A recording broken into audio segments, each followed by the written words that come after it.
सत्संगत जी, प्यार से कहना धन्यवाद जी। ये संदेश जो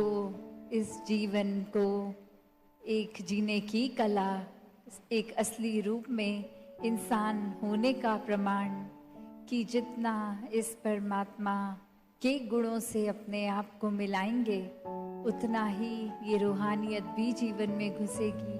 और ये इंसान सिर्फ फिर एक काया रूप नहीं, एक इंसानियत वाकई ही असली इंसानियत होगी जब ये परमात्मा जीवन में आता है,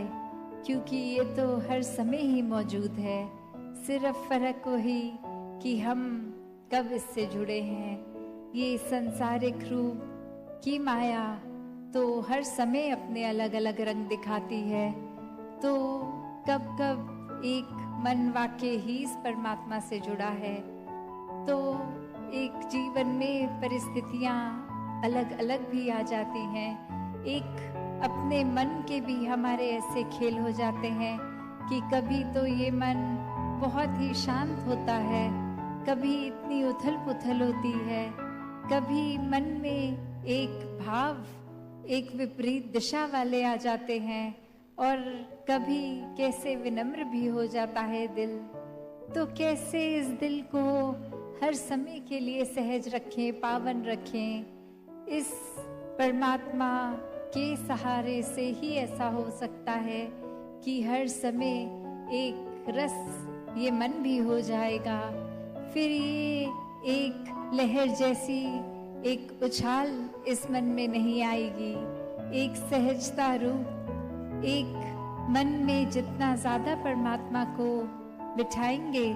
उतना ही ये फिर मन भी पावन होगा। तो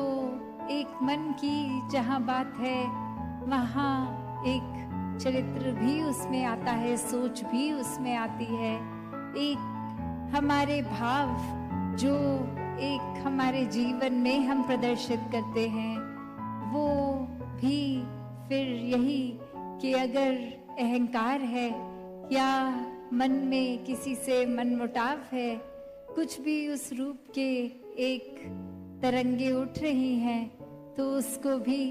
फिर इसी परमात्मा के एक ज्ञान से ही शांत किया जा सकता है। क्योंकि एक किसी का कुछ किया मन को अगर चोट दे भी रहा है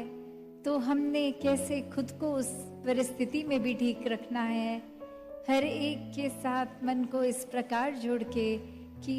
एक परमात्मा ने ये पूरी सृष्टि की, जहाँ रचना की वहाँ हर एक को अलग अलग स्वभाव दिया है।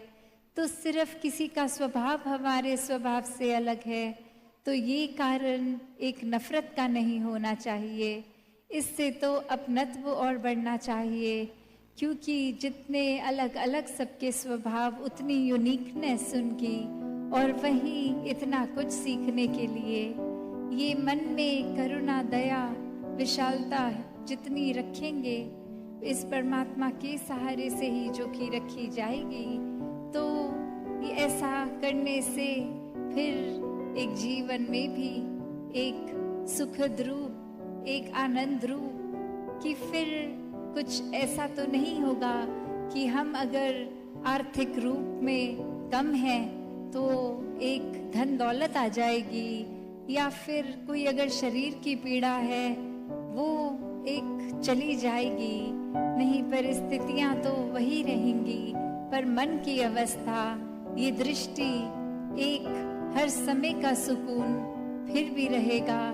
क्योंकि इस मन में जब परमात्मा होता है तो फिर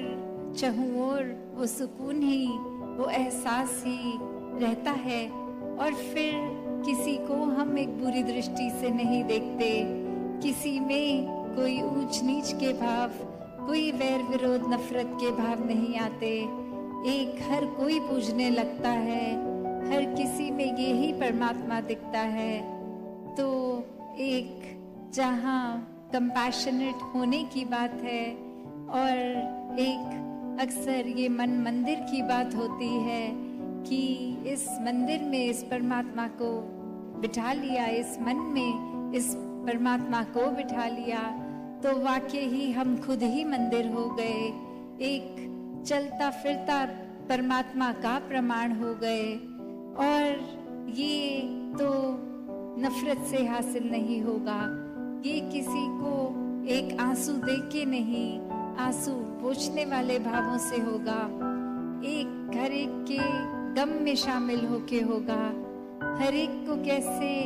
एक रूप परमात्मा का देखकर एक सेवा भाव, एक कि हर कोई इस परमात्मा का रूप, और अब ये सेवा भाव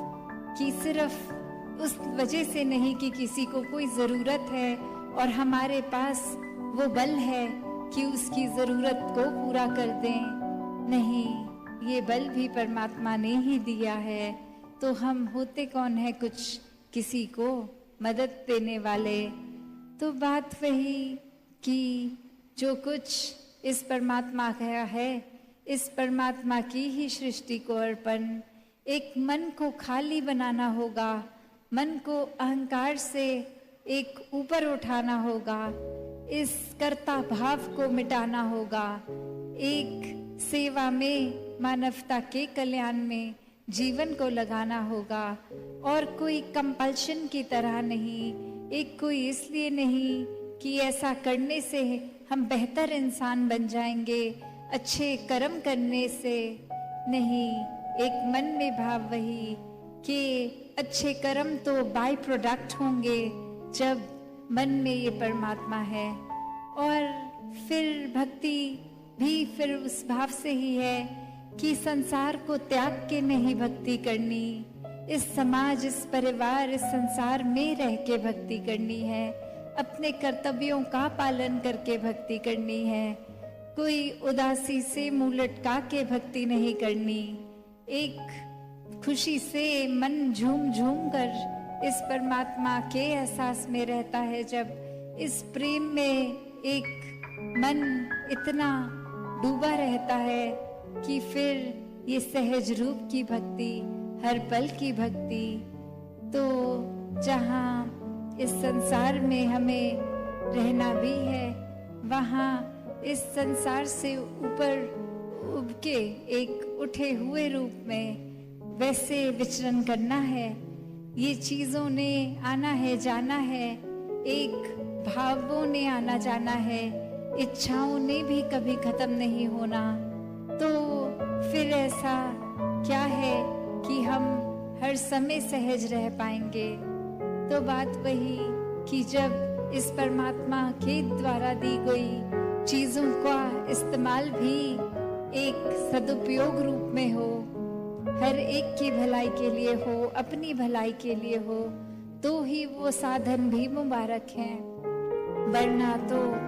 एक अगर हम चाकू तक का उदाहरण लें तो वो चाकू का काम तो एक छिलना है, एक काटना है। तो वो जो इंसान के हाथ में है चाकू, उस इंसान की नीयत क्या है, उस पर उस चाकू का असर निर्भर करता है। वो कोई एक चाकू उसके हाथ में हो जो चोर हो, डाकू हो, मर्डर हो, तो फिर एक नुकसानदेह काम होगा। पर वहीं हम देखते हैं कि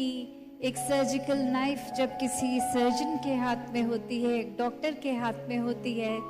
तो शरीर को वो चाकू भी छिलता है, एक खून भी आता है, पर वो एक बेहतरी के लिए होता है, एक उससे एक अच्छा रिजल्ट ही मिलता है, एक सेहत के लिए वो सुधार रूप बनता है। तो बात वही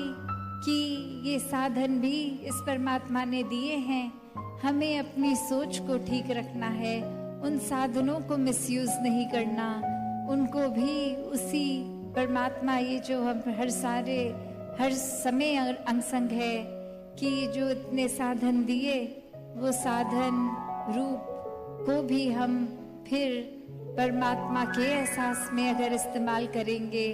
तो दुरुपयोग तो होगा नहीं, एक अच्छी सोच, एक अच्छे भावों से ही होगा। तो ये जल्दी ही हर किसी के जीवन में ब्रह्म ज्ञान रूप की दात भी जहाँ आए, वहाँ हर पल भक्ति करते हुए, अपने कर्तव्यों को पूरा करते हुए हर कोई इस जीवन को भक्ति में जिए। सत्संगत जी, प्यार से कहना धन्यवाद जी।